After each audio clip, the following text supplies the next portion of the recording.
Good day, viewers around the world. My name is Mark Godwin Iweajunwa, and we are here on our Wednesday SSM Global Africa Update. And I do this with my coordinators and colleagues from different parts of the world. Right there in the UK, London, UK, is our man, Sorosoke Conveyor, Femi Oke. Femi, you're welcome to News Echoes Wednesday morning. Good morning. Nice to see you. It's been a while. It's good to see you. It's been a while, Femi. I was wondering what happened, but I know you're well. I know you're also vibrating with the Sorosoke movement. Yes, of course. Yes, we have a good show. Tomorrow we have another show where we're going to talk about the increase in electric tariff. So that's going to be a big topic. Nice. Will it take Nigeria from darkness into the light? Femi, we'll be there with you. We'll be there with you. We need to talk this. We need to say these words. Also, right with us in Lagos, Nigeria, is our man Olayinka Raji. Ogbeni Olayinka Raji. Good morning, sir. Mokinyo. Good morning, Mark. Good morning, Mark. Good morning, the viewers from around the world. Welcome to our fantastic Wednesday show. Fantastic Wednesday show. Can be complete without our man in Canada. Toronto, Canada is Sir George Chukwu. Good morning, Sir George. Good morning. Can you hear me? Loud and clear, big brother. We can. Right. Yes. Well, we want to welcome viewers from around the world, and also Raji and Femi. Okay. Yeah, man. Femi. Good morning. Greetings from Canada. Femi is here all the way. You're welcome, guys. As we were about to step into the broadcast today, a news flash came in, gentlemen. So let's just run with that one. It says, Nigeria has recovered 30 billion naira. That's $24 million, 19 million pounds when you do the conversion, as part of an ongoing corruption probe to the suspended minister. That's the Minister of Poverty and Humanitarian Affairs, Minister Betta Edu. Betta Edu, like you all know, was suspended in January over alleged diversion of some fund. Behold, it has been revealed that it's even more than we thought. Gentlemen, it's crazy. When we thought we've had enough, we're hearing more and more. Femi, let me start with you. The minister under APC Tinubu's government has just been found to have so much money in her private account. Now, what she's saying is, she said it's money meant for some implementation of grants to some vulnerable groups in Nigeria. How true could this be, Femi? Well, look, we mustn't try to prejudge the investigation, and the investigation is ongoing. I want to thank the APC government for continuing to do the investigation. And of course, we must always maintain that a person remains innocent until proven guilty, although the evidence mountain right now seems to become almost overwhelming. We'll obviously have to see if this matter goes to court, what Betta Edu, what her story is, and what her excuses are. The point is, this government, unlike any other government, within less than a year of its governance, is starting to take ministers into account and put them on, under investigation, suspend them, and put them where we've never had that before. In the previous government, no matter what happened, Buhari never suspended anybody. He's just said, whatever. I mean, he suspended one or two people, but that was after a lengthy period of people clamoring.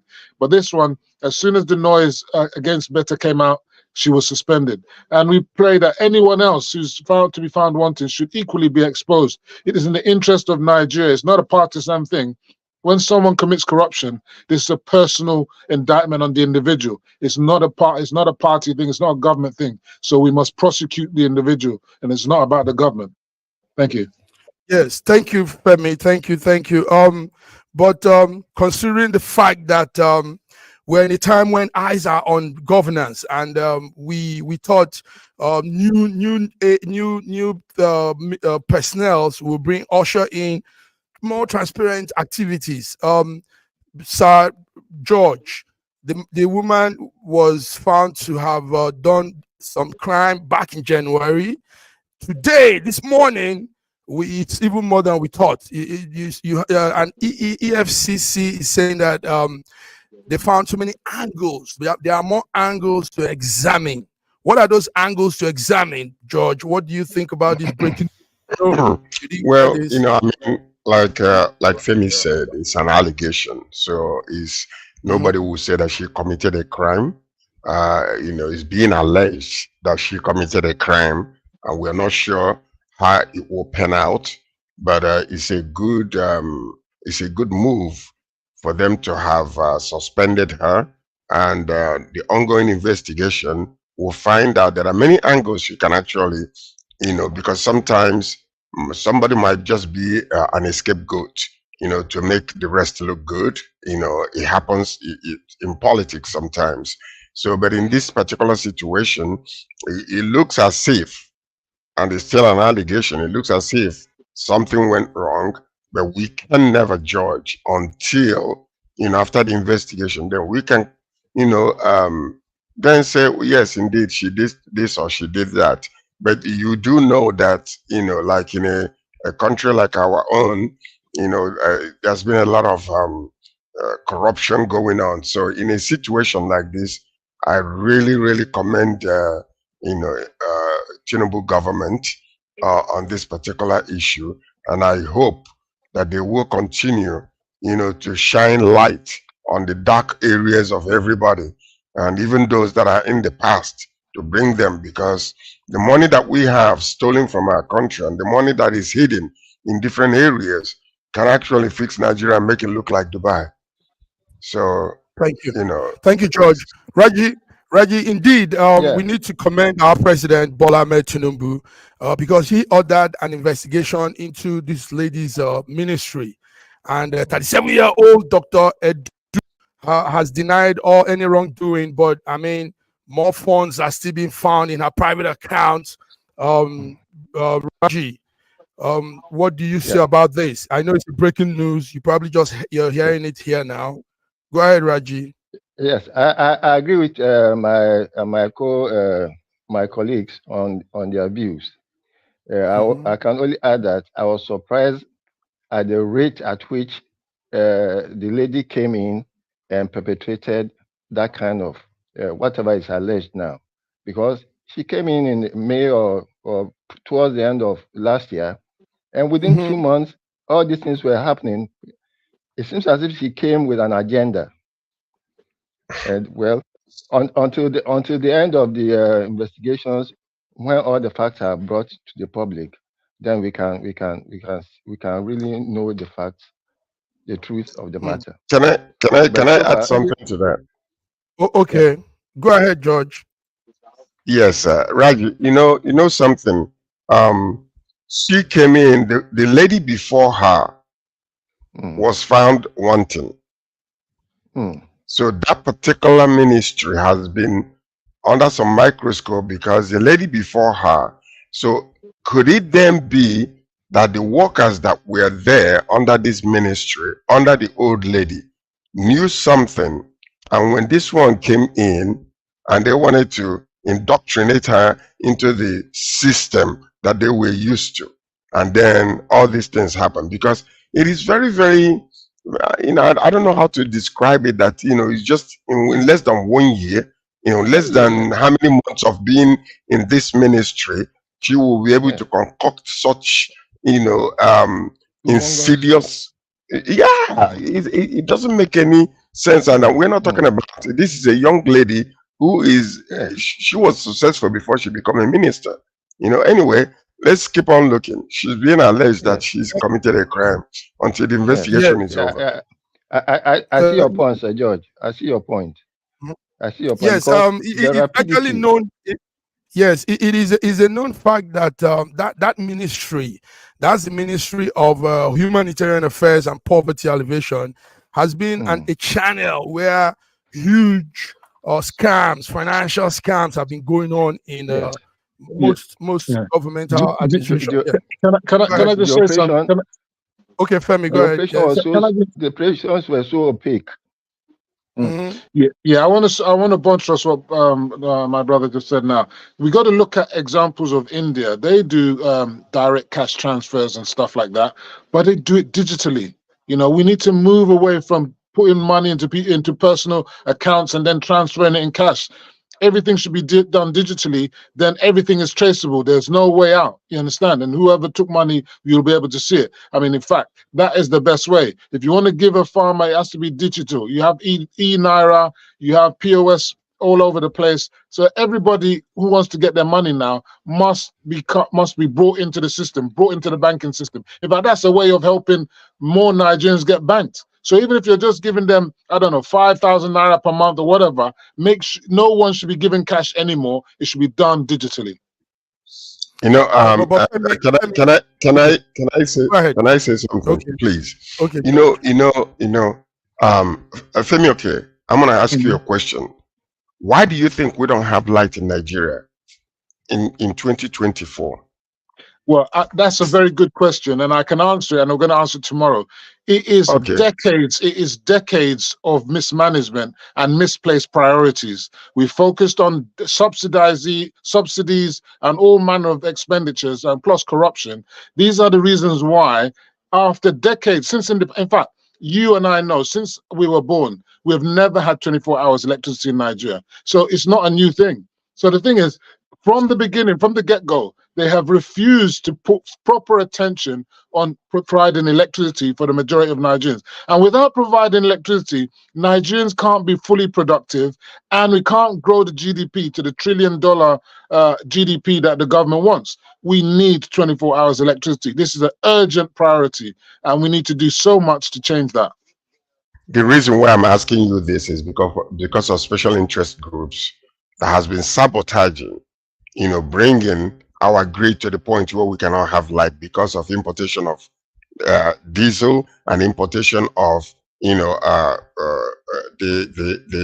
what do you call it? What do you call Generators. Generators. So now the reason, part of the problem. The reason is not that we are not incapable of actually making sure that everybody is put on paper or electronically to receive money, but there are people that are gaining from these, and once you fix it, their cash cow will disappear, and they will stand making sure that that never happens. And that's part of the problem we have in our country today. Special interest groups. Okay, gentlemen, let's take a comment from. Let's get our viewers involved. Viewers are involved. They are watching us. Exetegin Wireless Limited. Exetegin Wireless Limited says, as Nigerians, we are the same people and must remain united. This is my core belief. This impressive group should help to address the source of the problem. The government of Nigeria is foreign, not formed for human beings of Nigeria. It's foreign and not formed for, you see. So let's find out how to make it a government for Nigerians. Now, what this man, thank you so much, Exetegin Wireless. Yeah. No, I mean that's a very good viewpoint. First of all, he's commending you guys for what you're doing here. And second of all, he's saying that Nigeria, we should address the source of the problem. Now, Femi, you talked about making Nigerians understand banking, putting their money in the bank and doing more transactions through the banks. But we saw what happened when there was the coloring of our money and the banks were not living up to expectations. People were committing suicide, dying inside the bank. Now, how do you tell a people to trust an institution that is also not very structured? I mean, it's not reliable. Yeah, I agree with you, and this is a big problem. This is one of the major problems where I have with the former CBN governor of Mefele. He performed the disastrous money change of the Naira policy, which was a disaster from day one, from the get-go. It should never have been executed. And you have a situation where people using Naira to buy Naira. A good policy executed badly is a bad policy. It's the end of story. It was never meant, should never have happened. Now, of course, the new CBN government is trying to reinstill confidence in the CBN. You can see what's happening to the value of the Naira. You can see how they're managing matters. Also, you can see that they're trying to boost our banking sector by saying that all of them have to increase their the capital base from the 25 billion that is now to a massive amount, depending on what type of bank you are. I think this is all geared towards making Nigeria a trillion dollar economy, and we need to do that. And more confidence needs to happen, where we need to have more confidence in the naira, and the naira needs to be available. I completely agree. But as I say, with e-naira and POS payments and stuff, people can still be spending without having the physical cash. So you don't necessarily have to have the physical cash to spend money and to have money. So this is what we need to start embracing. In fact, I don't remember the last time I have cash here in the UK. Most of my transactions are done by my phone or with my card. Okay. We hope that trust building will work for Nigerians to trust in the financial institution. Guys, thank you very much. Let's move on now. Let's move on to other stories. This was a breaking news also Monday. Last Monday, but now it's being covered all over media homes. Edo State and its impeachment. The deputy governor of Edo, Shaibu, Philip Shaibu, was impeached on Monday, and that caused some small ruckus. Gentlemen, we know Edo is coming to its election in about 8 months' time, 7 months' time. And all of a sudden, there's all these boom, boom, boom, boom. Now, a young man called Omobayo Godwin, 37-year-old, has taken the office of the vice governor. And so let me start with Raji. Raji, what's happening with Edo State? Why all this? What's Nigerian policies can be so interesting and so unbelievably a conundrum. This guy has been there for the past 8 years. He just needs about 6 months to go out of office. Whatever he has done wrong, at least I would have thought that you would just let him run his course instead of some vindictive, wicked vindictive thing against him. I don't think there was any need. And in fact, the impeachment process was so short. I don't think that they followed all the procedures for impeachment, because impeachment is not supposed to happen over a weekend. From the time everything is filed against him to the time the things come to court, to the time within a week he has been impeached. No, we shouldn't make. Yes, for our viewers, that's Edo State governor, the sitting governor. Edo State is South Nigeria, and one very big, rich, and culturally endowed state in Nigeria. In fact, it's called the heartbeat of Nigeria, and truly it is. That's the governor there. The governor is Godwin, and that's the new man facing our viewers. On your right-hand side is the new vice deputy governor, Omobayo Godwin, 37-year-old young man. And on your left-hand side is the one that has just been impeached, Comrade Philip Shaibu. Now, Dr. Sir George, the information we got, I did some call directly to Edo State House, and what I had was the man was impeached for alleged misconduct. He said there was leakage of some state security and financial matters that the deputy impeached for. Sir George, you are an Edo friend. You have friends from there. Tell us what's this?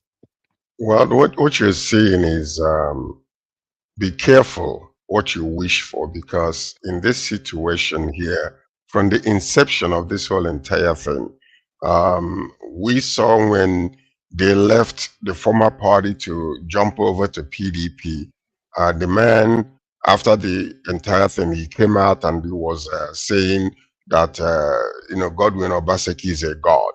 If I have to draw a picture of a god openly, I will put the picture of Godwin Obaseki. And this is some of the things that we ought to be very careful about, because he felt like as a deputy governor that he reserves the right, to jump into to be the next governor of Edo State.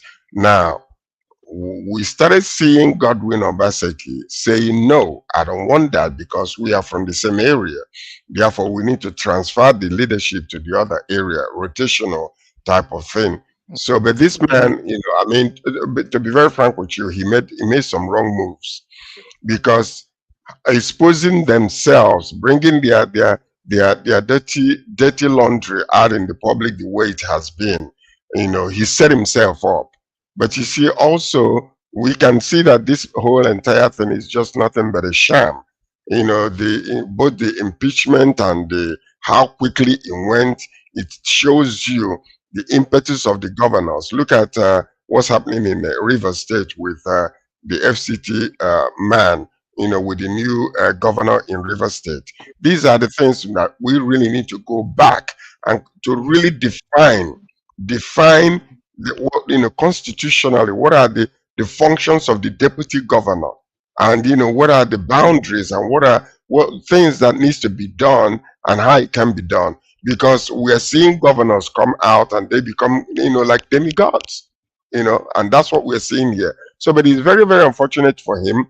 But another thing that I have to say is, when it comes to politics in Nigeria, we have to be very, very careful, because he gave him so many portfolios and he felt like, well, I have the power. Because if you hear him talk, I am the governor that will go to the Mama Put, I dine with the people and all those type of things. But it's very unfortunate for him.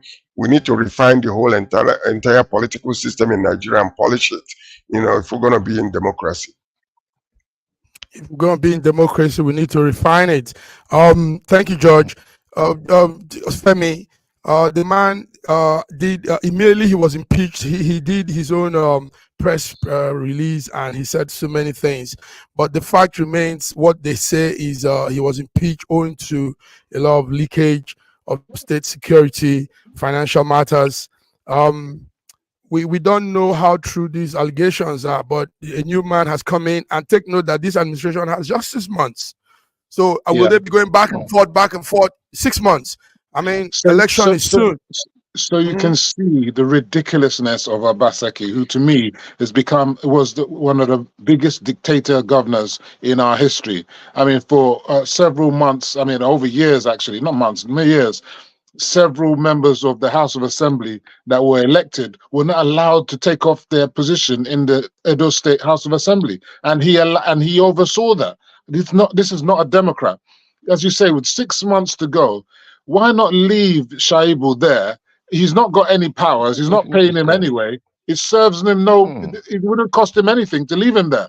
But the governor says he's brought this new deputy governor in the interest of equity and fairness. And the chap apparently was a candidate for the Labour Party. I think this is just a way of trying to curry Labour Party votes to support his PDP governorship candidate. But we should see what happens. I mean, Shaibu is still contesting the PDP governorship process. Who knows what's going to happen, whether he's going to be victorious or not. I mean, this thing is the shambles. Any house divided is bound to fall. I mean, Obaseki has failed in my eyes in his tenure. And it brings into question the whole idea of godfatherism and all that. It was Oshomole that imposed Obaseki upon the people. The people didn't really want him, and he imposed him. And look what he's done. He bit the hand that fed him, and he's thrown him to the dogs. Now Obaseki again went to PDP, and he's attacking the people in PDP. So, I mean, on all fronts, Obaseki, I don't know. He would just go down in ignominy as one of the worst governors in our history in Edo State, from my reckoning. I don't see what he has performed there. I don't see no magic that is performed in Edo State. And that kind of governorship needs to be stopped, and we shouldn't have those kind of government. The eloquence or whatever, you could be educated, you could be a banker, whatever. That doesn't mean you know how to manage and deliver good governance. And he has failed woefully in my eyes. Oh, strong talk. Reggie, we know, Reggie, we know that normally, no, listen, Reggie, we know normally when you come to office, the office of the governor, the office of the vice governor, deputy governor, they all have, is constitutional. So you have constitutional manuals, kind of, you read and understand what you're to do and what the borderlines, what you're not to do. But in this case, we see the state governors of most parts of Nigeria acting overboard. And I mean, don't they have those borderlines and instructions to the offices and what people they should do and what they shouldn't? Reggie, what do you say? The governor has enormous powers, and there is no constitutional provision for the deputy governor. It is what the governor gives him to do that he does. Okay. The governor has enormous power, and whatever he gives to the deputy governor is what the governor. What the deputy governor does. Okay. It's frozen. Yes, it's frozen. Thank you, guys. Before we go on, it's very sad, though. It is sad. It is sad. Yes, we need to really define. We need to really define it. Define boundaries. Yes. We need to. Yes. That's how it's done, actually. No, but that's how it's done in Nigeria too. But the thing is, they act like Raji just said. Now they overact and overdo. But shouldn't the federal government look into such things, though? Shouldn't they be looking into it? Leave the federal government out of state matters. Yeah. So George, the federal government is not supreme. The federal government and the states are equal partners in this thing called Federal Republic of Nigeria. But the thing is that at the end of the day, if the Constitution, and it's not federal government, it's about the Constitution, if the Constitution doesn't give specific instructions as to what the deputy government can do, there's nothing that anyone can do. And I tell you that even if they give constitutionally, they're supposed to have fixed powers, and our executive governors, they will find a way to frustrate the deputy governors if they want. You can see what's happening in Lagos. The deputy governor in Lagos is not having any problems with Sanwo-Olu and Hamza Yusuf. There's no problems there. So there's so many other states where there's no problems. It's down to the individuals. And what we find in Nigeria is that where you choose weak deputies, this is where we have problems. But having said that, sometimes when you have strong deputies, instead of them supplementing the governor, they become rivalries. In Lagos, Hamza Yusuf is a strong. He was also challenging someone in the first term to be governor, but he's a very strong candidate, and they're working fantastically together. We know now that in Edo State now, APC candidate, the two candidates that came first and second, they are now having a joint ticket. Only God knows whether they'll be able to work together if they win. We'll see. We should see. All right, guys. Thank you very much. We have. Let's do 4 minutes. Let's talk on this 4 minutes, each one of you. There's something that came up yesterday, and it's to do with what we normally talk here: Chibok girls. The Chibok girls that were released are out there living their life, but they are going through more than a trauma. It's more like a societal stigma. Societal stigma on them. This is what the girls are coming out to say. They say people abuse them. People say the children they have when they came out of the enclave are Boko Haram children. So because of that, they discriminate against them. They make them go through a lot. Gentlemen, let's talk about this. Societal stigma. Now, these girls were taken off forcefully, no choice of their own, forced into marriages, made to give birth to children, but somehow they've been released now, and they live with people, but these people they are living with stigmatize them. Femi, what will you tell me? How will you describe this whole thing? It's disturbing to know they are going through all of this. It's really disturbing. It's very disturbing, and it shows the lack of empathy that we have in Nigeria, not just for the Chibok girls, for disabled people who have sexual differences. Everywhere we go, empathy is not really, a plus in our community. Sometimes, you get a lot of people giving money to charities and whatever, lots of benevolent societies, but in general, when it comes to personal societal integration, it can become difficult. Like you said, they stigmatize them and they give them bad names or whatever. Sometimes these girls have to move from their community and go to other communities, because at the end of the day, they can't be, they're not accepted within their midst. Some may even see them as still members of Boko Haram, and they might be scared that, on the hand, they could come and create terrorism for the forthcoming, for the people now. So it's very hard to reintegrate people who were part of a terrorist organization, whether it was of their willing or not. We need to be more empathetic in that part, on all fronts, whether it's in the north, in the south, in the east, wherever. If people truly have put aside these things and have come to say they want to be part of normal society, must have a way of reintegrating them in a smooth way so that they can become better citizens of society. Otherwise, we're just building more resentment, Building more resentment. Sir George, there's a particular one that gave a long story yesterday in the news. She was there talking, and she said the journey so far has been very, very terrible for them. They now face this discrimination. They also have to struggle with their lives, their economy, money, and also struggle with education and everything, because these are young girls. They were forced into this marriage, into this having children, no choice of their own, and now they are faced with this stigma. George, what do you think? Well, I mean, to begin with, I think the government should be blamed for all of this nonsense. Because to begin with, how would you, consider, these people that are terrorists took these girls by force? Most of them were raped.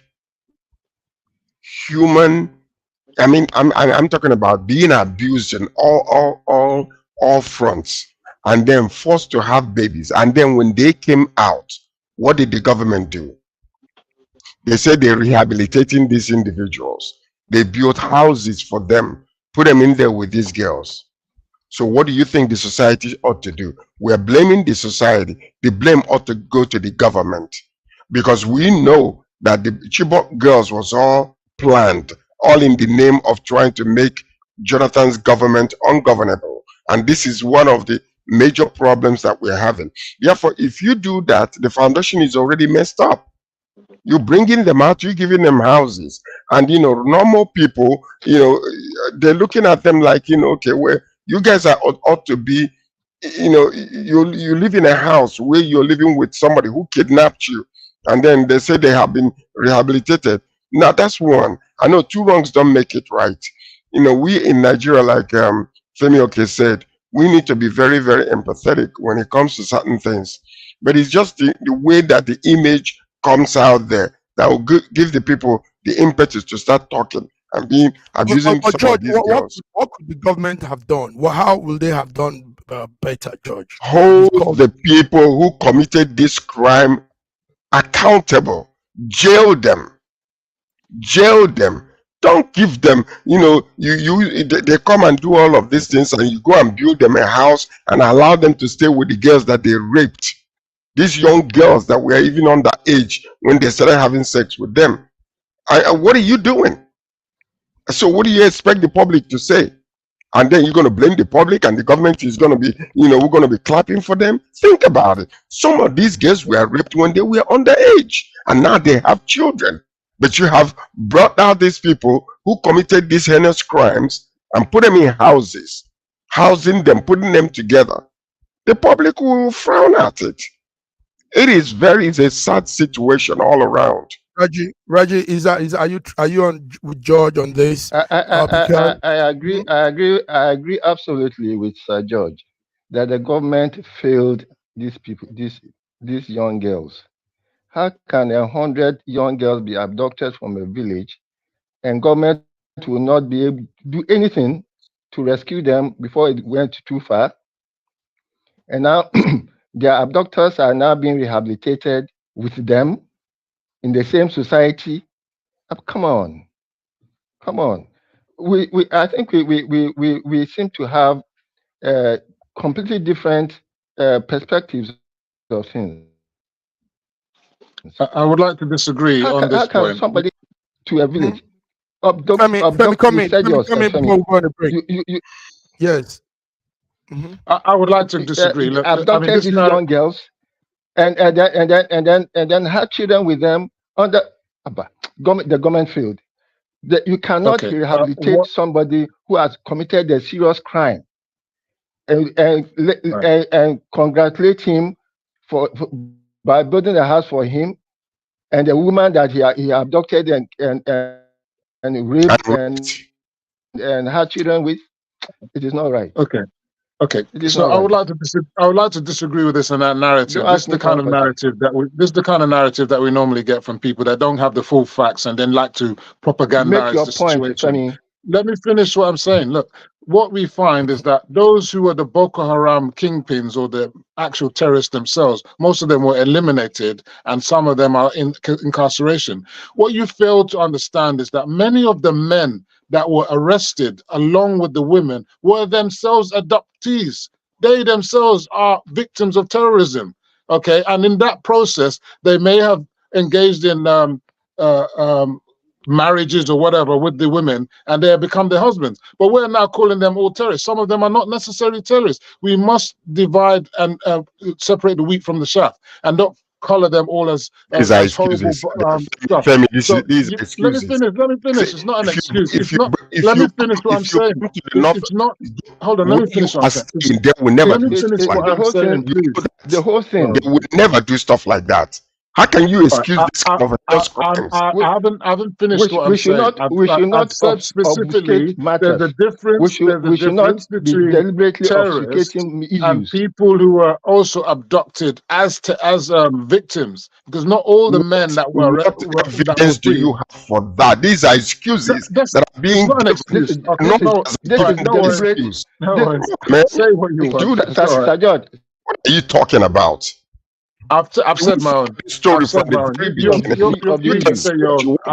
Deliberate obfuscation whatsoever for this. It is not fair. And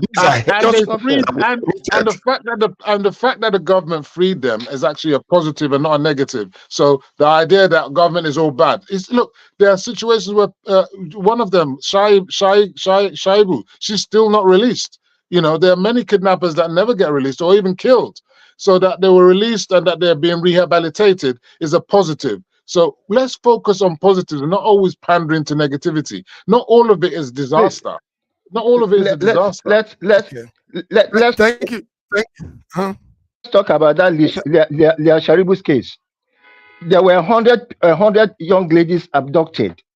Government ransomed 99 of them because they are all Muslims, and left the only Christian in that's not true. That's not true. Come on, they were all Christian.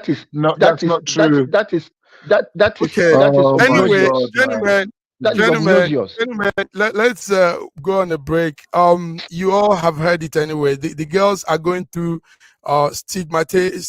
Where they are going through social stigma, and we know what it is to go through those emotional process. It's not easy for them because all of this is none of their choice. They were forced into this, but they have to live with it. So this was the news coming as at yesterday. Some of the girls came to TV to say this, and we really feel we should talk about it. Let's go on a break, guys. We'll be back. Viewers, you are tuned in. Well, viewers, good numbers here. You're tuned in to our Wednesday Global Africa Updates, SSM, and we'll go on a small break. We'll be back.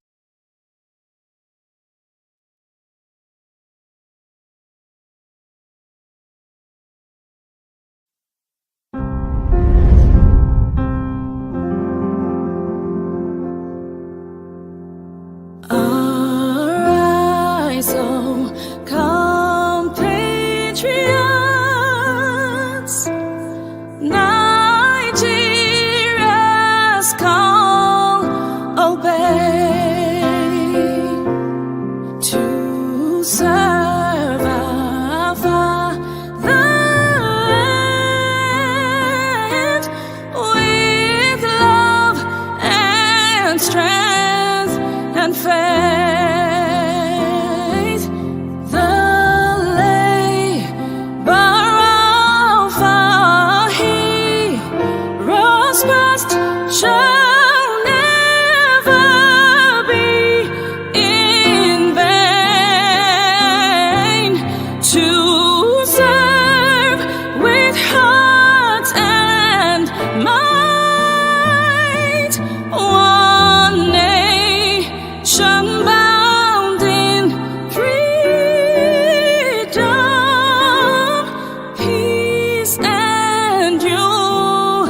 unity.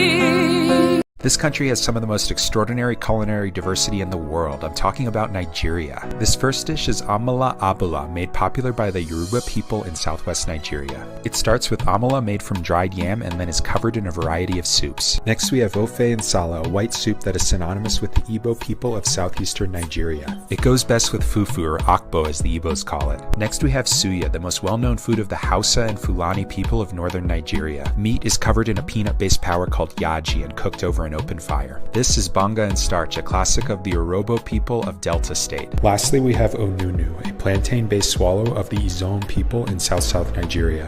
We are eating it with fisherman soup, popular throughout this whole region. And of course, we don't forget the jollof rice. This is popular everywhere in Nigeria. I think what makes Nigeria so great is the diversity of all the different people coming together. These beautiful ethnic groups living side by side, sharing culture and cuisine is what makes Nigeria such an amazing country to visit. Nigerians should be so proud of that cultural heritage, as there is so much more that unites than divides them.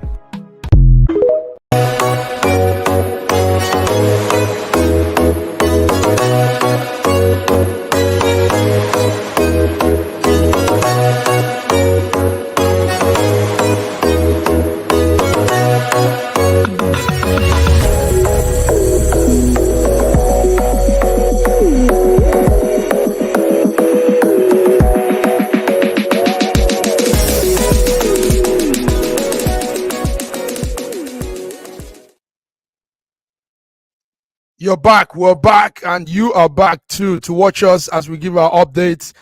Sir George, I hope you can hear me. Welcome yes, back can hear to you. News Echoes Wednesday Global Africa Update. Let's move on. Sir George, there is something that's going on. It's about to happen, and we hope it really takes place. The High Court in Kano State, north of Nigeria, will on April 17, 2024, arraigned the past governor of Kano State, Abdullahi Ganduje. Ganduje is being arraigned on charges bordering on allegation of bribery, diversion of fund, misappropriation of fund, including accepting a cash fund of about 1.338 billion naira in bribe. Ganduje, the Kano State former governor and present APC governor, APC chairman. Now, you will think that such a man should have some level of honesty in him, but it's sad to hear all the allegations on him, George. Ganduje of Kano. We all saw the videos where money was being stocked in the bag and he was moving. Yes. So let me start with George. George, what's the story on the APC chairman? Well, it's an allegation. So, he's been alleged that he did this with his wife and son, as a matter of fact, and 5 others. So what we need to do is, I think it's about time when things like this do happen. My hope is that if indeed it is a crime that is being committed, that we have to follow it all the way to the very end. Because what happens with us is when things like this happen, it makes a lot of noise. We make a lot of noise about it, but immediately after the arraignment, everything dies. Nobody hears anything anymore. Nobody questions whether the money is recovered. Nobody questions whether they are being put in jail or whatever. It just dies for some crazy reason. It disappears. So hopefully this time, when things like this happen, let them take it all the way to the very end. That way, it can bring the fear of the government and the fear of the judicial system in the minds of others who are being tempted to do such crimes. So I hope that it does happen. But it is really, you know what? As a matter of fact, some of these people that are being found doing these things, this is their practice. This is what they all do. Most of them do this. So to them, sometimes they have this impetus to go and just, without any, hiding anything, and they just keep on doing it because it's a normal practice to them until somebody pinpoints them, and then they become the scapegoat. But most of them do that. Look at Imo State, at other places. Thank you, George. Femo, your party, APC chairman, Ganduje, Abdullahi Ganduje, we saw the video about 2 years ago. There was a video making round, and that was clear. That wasn't like a dot video. It wasn't you saw him exchanging, moving big bag of money.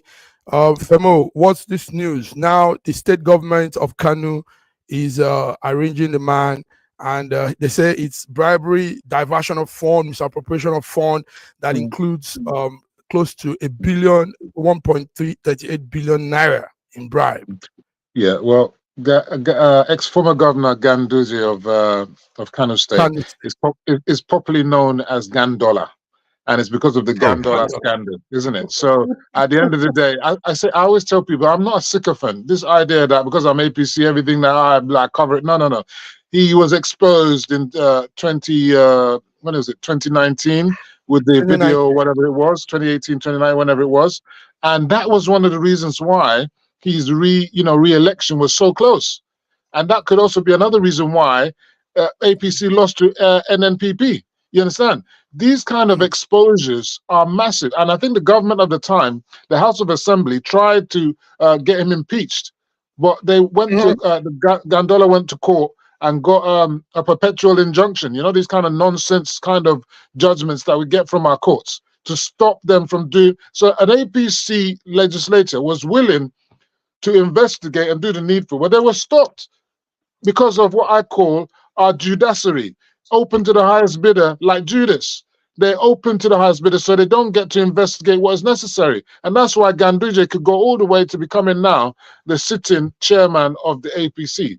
And to be honest with you, I think that if this case is going ahead, he should stand down as the chairman of APC whilst the case is going on. So to allow himself to subject himself to the law, and if he's found innocent, you understand, he can come back and become the chairman of APC. Otherwise, he should face the full face of the law if he's to be found wanting. I don't curry any favors. Whichever party, and the idea that it's only APC governors that are corrupt is a joke, it's ridiculous. All our governors are ridiculous, and they're all subject to this kind of shenanigans. And how many of them have been prosecuted? How many? I think they don't prosecute them because it becomes a job for the boys. You understand? You scratch my back, I'll scratch your back. You don't investigate me, we'll make sure when you come out, no one will investigate you. It's a good thing that they investigated him, and if it's been found wanting, he should be prosecuted to the fullest extent of the law, including prison term, and that should be a long-term prison sentence. Viewers, you're seeing the man, Ganduje there. That's the former governor of Kano State. Kano State is not of Nigeria, and Abdullahi Ganduje is now being charged on allegations of bribery, diversion of funds, misappropriation of funds, and we're talking of huge money. Can I just add that as we always say, he remains innocent until proven guilty, but the allegations are so weighty and the evidence is overwhelming in many respects. Let him face the courts. Can I add to what Femi just said? You know, okay. I actually commend Femi. I commend you for your stance in this. Number one. Number two is because we have seen so many politicians, when they are found wanting, they will jump from their own party to enter APC in order to be safeguarded.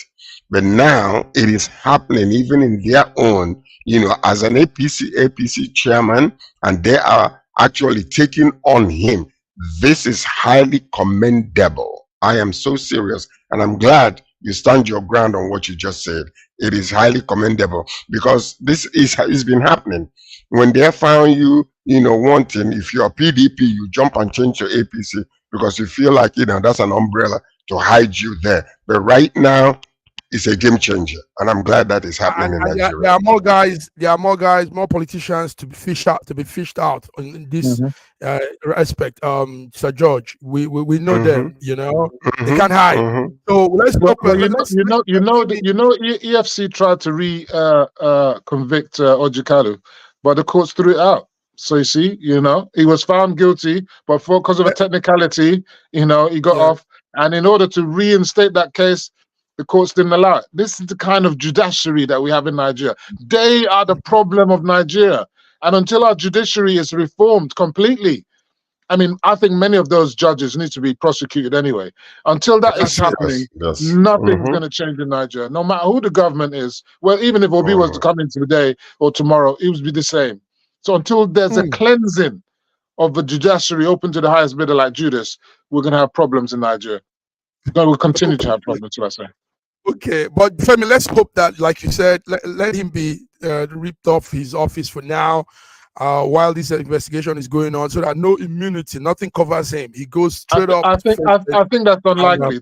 I think that's unlikely because the Nigerian scenario, they will tell you that he hasn't been proven guilty. So whilst he continues to be innocent, and in other crimes, the person himself will say, you know what, I'm standing down. You understand? I will take myself off of this cloak of, immunity or whatever, of grandeur, and subject myself to the law, and so that I don't complicate my position with or bring the position into disrepute, because that's what he's doing. He himself is the onus is on Ganduje himself to say, you know what, I will stand down whilst this and let because I know I'm innocent, and let the justice take its course. And once it's done, I'll be found innocent, and we'll carry on from there. That's what he should do. That's what he should do. That's what he should do. Thank you, Femi. Femi, George comments you on this, and I'm doing that too. Speaking truth to power, regardless of whose ox are God. Now, gentlemen, let's move on. Let's move on to the one major topic for today, and that's it's coming from the Air Peace man. He says, devilish conspiracy. Devilish conspiracy. That's Onyema. Air Peace Chair Alan Onyema says there's a devilish conspiracy amongst many national carriers, because he's warning that if foreign airlines succeed in making Air Peace go out of this new business route they found, that Nigerians and many people will pay dearly for traveling. Billions will be lost in traveling. Now, what's that conspiracy? The conspiracy is that many international flights are cutting their air ticket flights to minimum rates. And we see British Airways, Virgin Atlantic, Qatar Airways, all slashing their price so that they can stay competitive in this airline business, all because of Air Peace. George, let me start with you. Let me tell you. This particular situation is so dire that Nigerians all over must participate, because I was in Nigeria in the 80s and 90s, and I bought a ticket from the United States of America to come to Nigeria, and I discovered that every other nation will always get, price slash or discounts. But anything pertaining to Nigeria, nobody touches it. British Airways will not touch it. No sales are done during, low seasons. The prices remain the same. And this has been happening for so long. Can you just imagine, prior to APC, being inaugurated or coming on board, how much they were charging, giving excuses that is because of the dollar and the weak naira, and these are the things that they're using as excuses to give, you're paying like almost 10 million naira to go in a business class. All this type of nonsense that has been happening, and the discrimination has, it's been for so many years. Now listen, I honestly believe, because look at what happened in London. They will not give him, the landing rights at the major airport, but they took him to Gatwick, and with that they have been sabotaging. A man just came out, yesterday. I was listening to this guy who took that flight, and he was narrating exactly what happened and all the insidious things that they are doing in order to sabotage this guy, to push him out of the way. Why is it that they're slashing prices now? Because their governments are supporting them in order to force APs now to close down. And when they do that, their prices will go up again. All Nigerians will need to boycott British Airways and Virgin Airlines.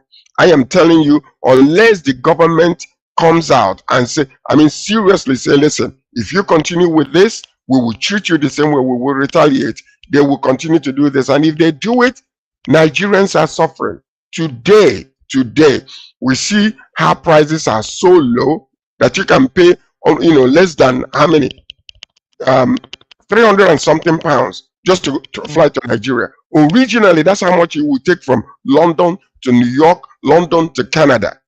But when it comes to Nigeria, triple the price, and it's only 6 hours. Triple the price, 6 hours. I mean, what are we doing? I mean, all of a sudden, airlines are underpricing and putting their air tickets below costs. They know something. There's a secret there. The secret is that yes, Nigeria route, Nigeria to London, Nigeria, New York, is more busiest, because Nigerians move a lot. So, Femi, go ahead. Yeah, so it's not necessarily. I mean, it is one of the busiest in Africa, but in world terms, it's not necessarily that busy. No, but the point is that if you are an investor, you're a serious entrepreneur, this is to be expected. The idea that this was not to be expected is to be expected. So I would have thought that Onyema would have put this in his calculations. This is an expect. If you didn't expect this, then you're not doing serious business.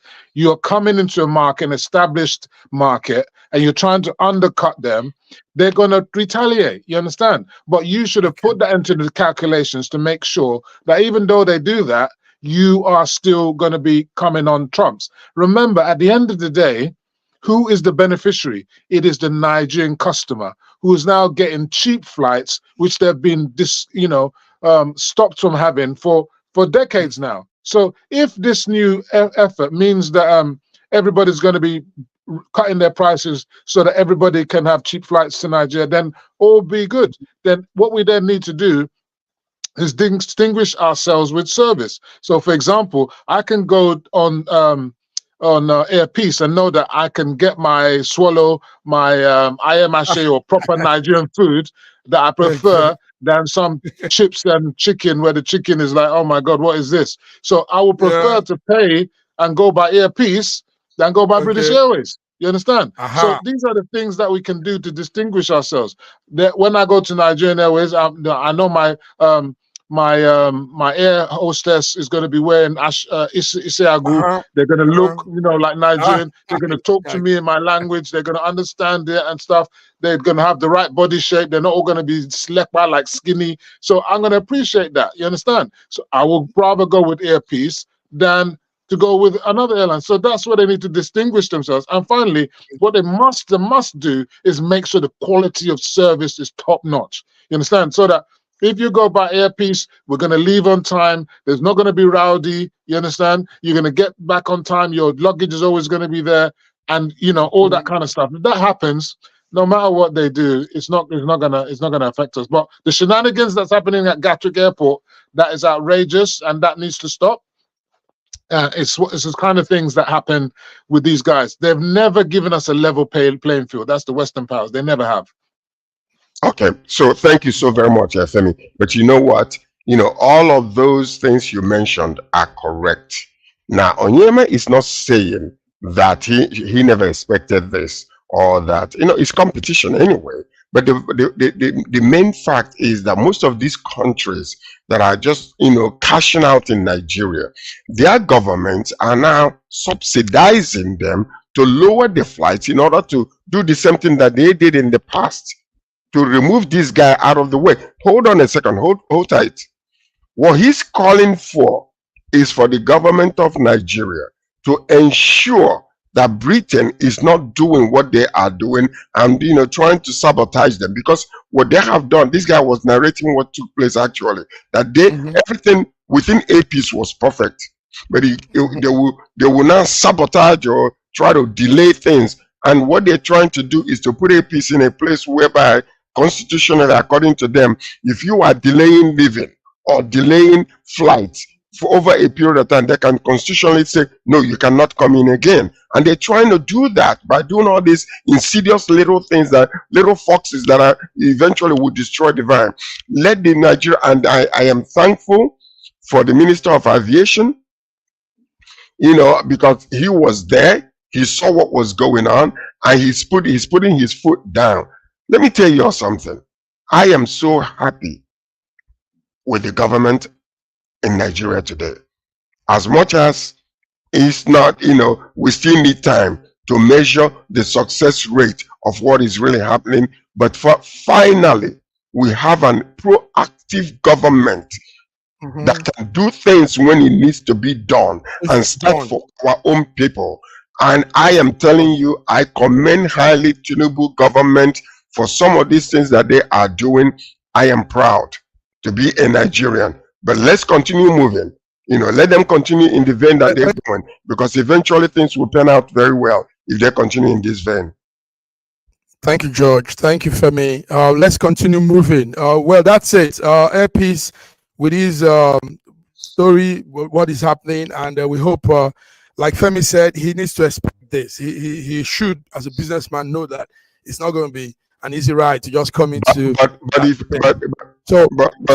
You know what? Why you're saying, Mark Godwin, we as Nigerians must step up, because if they're doing all these insidious things, underhanded things, in order to frustrate, because they're cashing out from us, we also need to step up to ensure that APIS goes nowhere, because their exit will be a dire situation for the whole Nigerians. It will go back to the way it was before. So even if we have to boycott British Airways and Virgin Airways or whoever that is doing this, we need to boycott them and teach them a lesson that they will never forget. Honestly speaking. Hot one. Fire spitting George. Thank you, George. Femi, I don't know if you can help us with this story. It's that contentious subject surrounding the new Olubadan, the new king Olubadan, the royal monarch of Ibadan. Let's hear this. Let's look at this. First of all, let me say that the network has given us 10 more minutes to run with, so we can go with this one. Olubadan, we need to get what's happening there. Ó ti pẹ́ tó ti tẹ bàbá wa nípa ọ̀rọ̀ ogbó. Ìyẹn ni òjì kí wọ́n bá ní ṣèpàdé gbogbo tá à ń ṣe tẹ́lẹ̀tẹ́lẹ̀. Bàbá tí wàá rí wọn ti pẹ́ tó dẹ̀ di dandan pé ká ṣe gbogbo arrangement coronation. Ẹ̀dín yóò tí ó sustain yóò ṣe coronation fún aṣàgbọ̀dọ̀ rí ìyẹn la fi wá kàn dẹnu pé a gbọ́dọ̀ rí wọn ká rí i pé bàbá wà.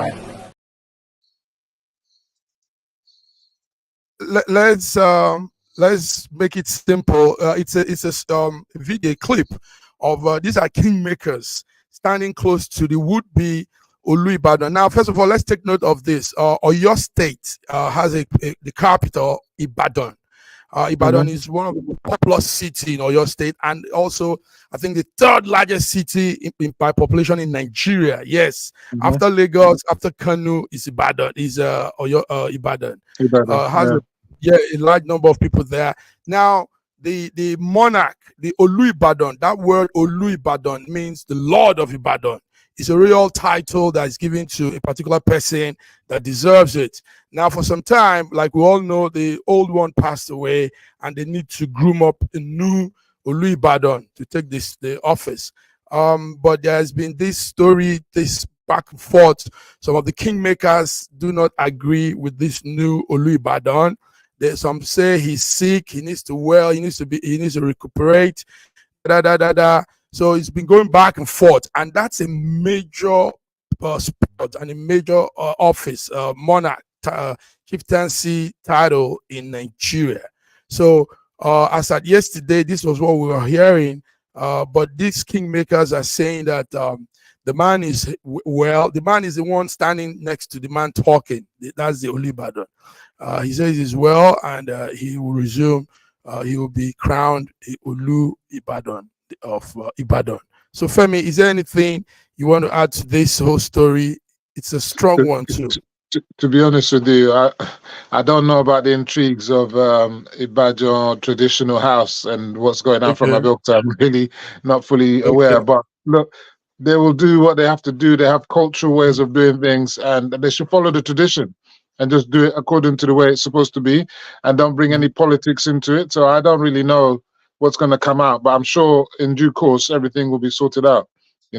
Sorted out. Okay, George, do you follow the Olubadan issue? No, well, I'm quite conversant with the the tradition and the culture there. So, I mean, I think like what Femi said, being from that area too, that they should consult with the traditional rulers and the people. They let them, don't politicize it, and then just do what they need to do to bring the person out there to take care of. No, the thing is, there are fractions now among the kingmakers.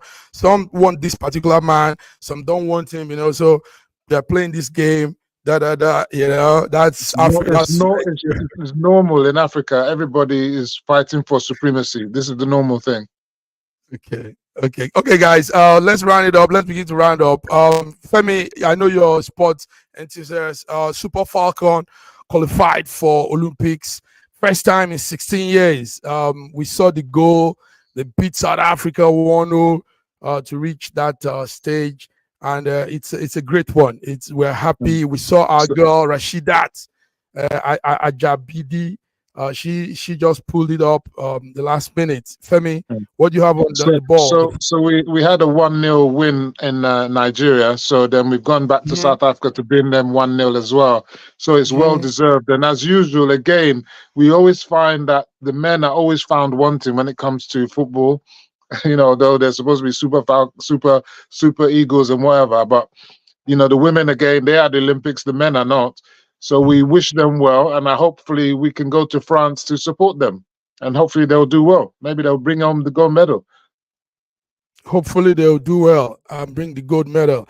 Yes, the girl Rashidat also joins Atlético Madrid as a new player.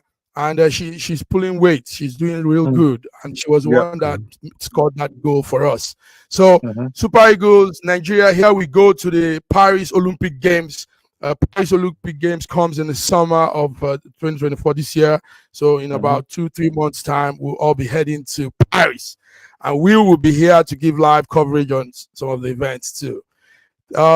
Yes, Extra-Gen Wireless is still talking. He says... Yoruba, yes, Extra-Gen. It says Yoruba Obas are not government officials, but the government is trying to subjugate them as part of his power grab. Is that true, Femi? Look, right from time immemorial, government and the traditional houses, they have their rivalries for supremacy. It happened during the times of Awolowo. It's happened even in Ganduje. Didn't he get rid of the emir of Kano? So this is nothing new. It's nothing new. So let them do what they're going to do. The people will decide whether they accept the Oba that is eventually coronated or not. But they shouldn't drag the matter on, and it's a bit unnecessary. Okay, guys, it's time to go. George, what words do you have before we leave? Well, I just want to thank the viewers, for joining us and staying with us, and let's see again on Friday for the international news. I want to thank Femi Oke, very fantastic contribution. You're a powerhouse. I enjoy you a lot. Sorosoke man, Sorosoke. Speak loud. Come on, what do you have before we go? So I always find it funny because my title of my show is Enough is Enough. And most people, when they hear that title, they think this man is an obedient. I'm not an obedient. Enough is Enough has got nothing to do with your political persuasion. It's just telling Nigerians the truth. You understand? As I see it. Enough is enough of the old status quo and what's been happening for decades. Let's change the narrative. Whether you're an APC, whether you're a PDP, whether you're in the Labour Party, all of us must change the narrative. And that's what I stand for. Nice. So, guys, Nigeria just declared Thursday as an additional public holiday for the EDL victory season to mark the completion of Ramadan. So we want to say to our Muslim viewers, yeah, Femi, you were going to say something? I wanted to say one thing. I noticed that all the political leaders, Tinubu, Atiku, and Obi, they've made their Eid al-Fitr announcements celebrating the day, and it's good. But what I did notice that all of them are wearing that Hausa fila, fila, that one called hula, the fila. Yeah, hula. Yeah, they're all wearing it. And I'm wondering that what's going on behind the scenes? Why is Peter Obi wearing hula? I've noticed that Peter Obi is going to the mosque all the time. I see him in the mosque. He's now wearing hula all the time. Maybe this is a political maneuvering ahead of 2027. Maybe he's not in the churches as much. He's not in the churches as much. Maybe he's maneuvering ahead of 2027 to get the northern Muslim vote. I wish him well. I wish him well. All right, guys. Whenever any of the guys come down to the east, they give him his shiago to wear. So that's what he's doing also. So political. But there's a particular one of Peter B with the fuller. It's actually doctored. It's just a Photoshop. It's not real. All right, guys. No, I'm going to send you one of him in it. This is a real one. Okay. We want to wish our Muslim brothers and sisters happy Eid al-Fitr celebration. And to our viewers also, thank you for tuning in. This has been SSM News Echoes Wednesday African Update. And my name is Mark Godwin Iwejuwan with my guys, George from Toronto, Canada, Femi from London, UK. See you guys on Friday. Bye-bye. Right.